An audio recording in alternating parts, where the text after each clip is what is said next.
बोलना तो नहीं टूटेगा। चैनल में आपका स्वागत है। हमारे जितने भी दर्शक हैं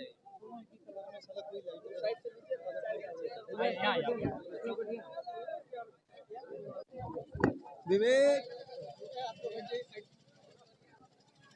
आपका स्वागत है व्योम टीवी के पेज में। भैया हम तो पूछेंगे और आपसे पूछेंगे कि आपने जयराम महतो के क्षेत्र में मोहतरम महतो चंद्रप्रसाद चौधरी का नाम उतना बार बार क्यों लिया, पहले नंबर पर हमें क्यों नहीं रखा? हम ये पूछेंगे, हम ये पूछेंगे। नमस्कार। 2024 के राजनीतिक समीकरण में मैं उमेश जयराम महतो के बगल में श्रीमान आपका स्वागत करता हूं।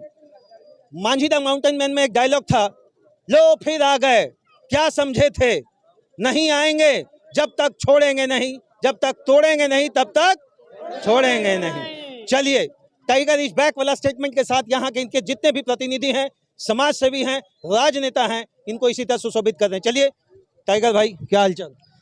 हाँ, उतना तो ठीक नहीं है, बस आपकी दुआ है और आपकी दुआ बनी रहे। थोड़ा सा पहला नंबर पे रखते अपने इंटरव्यू में तो और हाल चाल बढ़िया होता, लेकिन अभी मिजाज ठीक है? मिजाज ठीक है।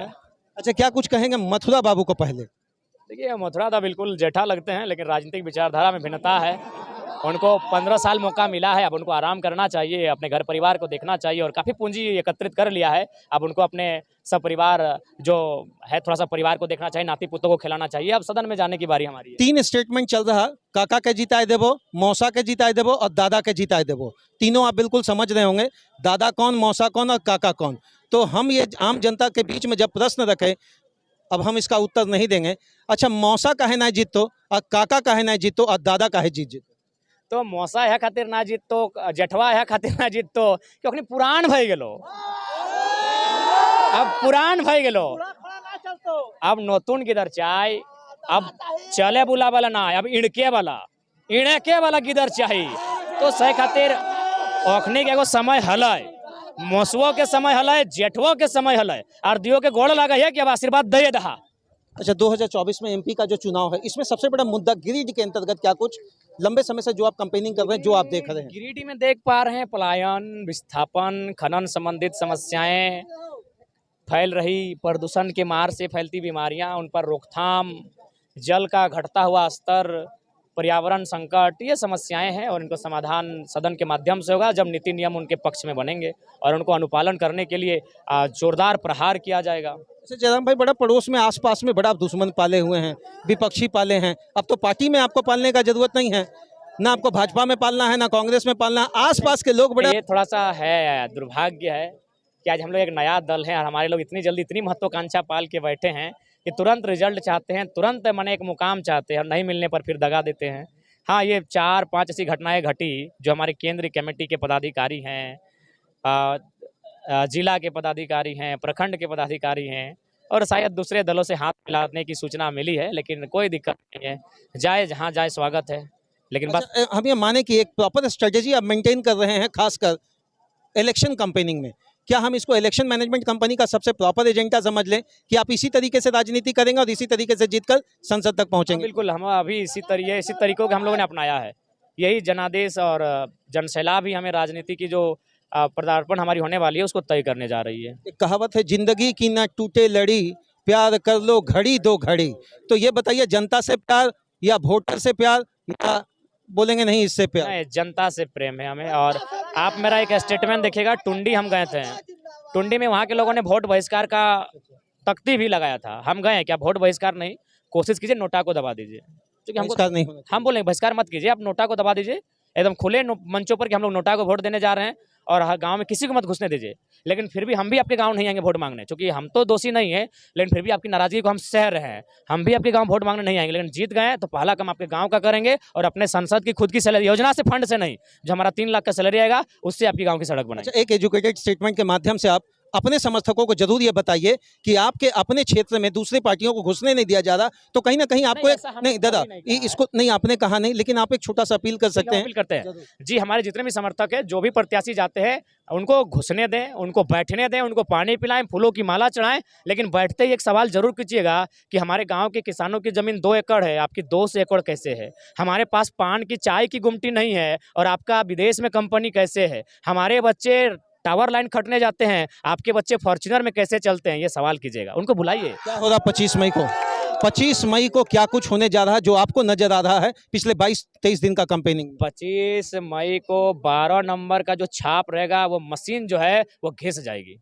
आंधी या सुनामी? सुनामी का, ये आंधी नहीं है। अच्छा, ये सुनामी के बाद का जो 4 तारीख के बाद का जो शपथ ग्रहण अगर हम मान के चले, चूंकि एक जर्नलिस्ट के माध्यम से हम चीजों को आइडेंटिफाई नहीं कर सकते, अगर दिल्ली आप पहुंच गए तो क्या कुछ आपका पहला स्टेटमेंट, पहला भाषण में रहने जा रहा एक अभिवादन के रूप में? हाँ, सबसे पहला बात तो धन्यवाद देंगे जो उस समय प्रधानमंत्री आएंगे, धन्यवाद देंगे उस समय जो जितने भी चुनकर जाएंगे, और स्पीकर के सामने जो हमारा संबोधन रहेगा वो हमारे झारखंड की एक सबसे बड़ी ज्वलंत मुद्दों में से एक रहेगा। हमारा जो जमीन अधिग्रहण का विषय है, जमीन अधिग्रहण जिन कंपनियों ने किया है, जमीन अधिग्रहण जिन कंपनियों ने किया, जैसे एक खनन के माध्यम से हुआ है, एक उद्योग के माध्यम से हुआ है, और भी माध्यम है। तो खनन के माध्यम से अगर हमारा जमीन अधिग्रहण हुआ है तो हमारा संबोधन होगा कि अगर ये गांधी का देश है तो गांधी का स्टेटमेंट था कि भारत की आत्मा बसती है गाँवों में, गाँवों की आत्मा बसती है किसानों में, और किसानों की आत्मा बसती है खेत खलिहानों में। अतः जिन्होंने आपको जमीन दिया है खनन के लिए, आज आप उनको 200-250 फीट गड्ढा कर दिया है, उनको समतलीकरण करके उन किसानों को वापस कर दीजिए, तभी ये गांधी का देश है। दूसरा, हाँ, जो उद्योग बसे हैं, जैसे भी बोकारो BSL 33,000 एकड़ हमने दिया है। अरे भाई, हमने आपको रियल एस्टेट को बेचने के लिए थोड़ी दिया है। टाटा को 15,000 एकड़ दिया है, मात्र 3,000 में आपका कंपनी खड़ा है, बाकी 12,000 आप बेच रहे हैं, दबंगों को बेच रहे हैं, माफियाओं को बेच रहे हैं। जमीन आपको बेचने के लिए नहीं दिया है, हमने आपको उद्योग के लिए दिया है, हमने आपको खनन के लिए दिया है। जिस काम के लिए दिया उसी काम को कीजिए, तो जमीन वापस होना चाहिए। एक अंतिम प्रश्न के साथ हम लोग वाइड अप करेंगे। जो कहा जाता है, चाहे कमा लो जितने हीरे मोती, पर याद रखो कफन में जेब नहीं होती। जेब नहीं होते हैं। तो क्या कुछ आप इस स्टेटमेट को लेकर ही आगे चलेंगे? अपने यही स्टेटमेंट हमारा प्रमुख है। हमने तो हजारों सभा में कहा, इन नेताओं को कहा भी, अरे नेतवन, इनको कहा है चाहे कमा लो जितने हीरे मोती, कफन के जेब नहीं होते हैं। और सिकंदर खाली हाथ लौटा है।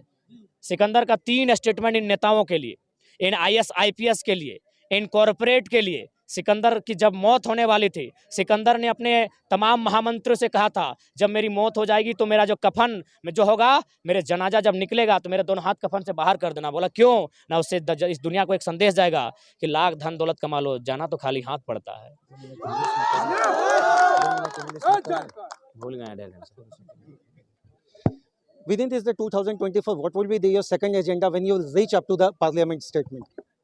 When I will reach inside the parliament, after taking oath, I will demand to return my land. I will demand that now you have to establish your headquarter, Coal India, from Calcutta to Dhanbad or Bokaro. Will you have this kind of the conflict from your prime minister to Mr. Jairam Mahto? Will you have that any conflict, or you will just keep a very good relation with him regarding working system? No.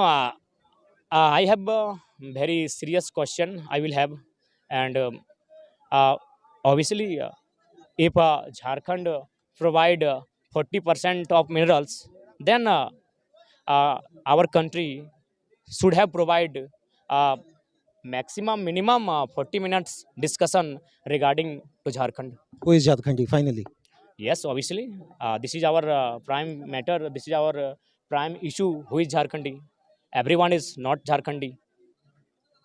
Those who are living in this area, only in this area, and they have no any documents, no any field, no any farms, no any property in other states, only except government job like railway and other many government job that our people also work in any other states. What will be the last request for the appealing of your vote to the entire section of your entire community, entire caste of Giridih?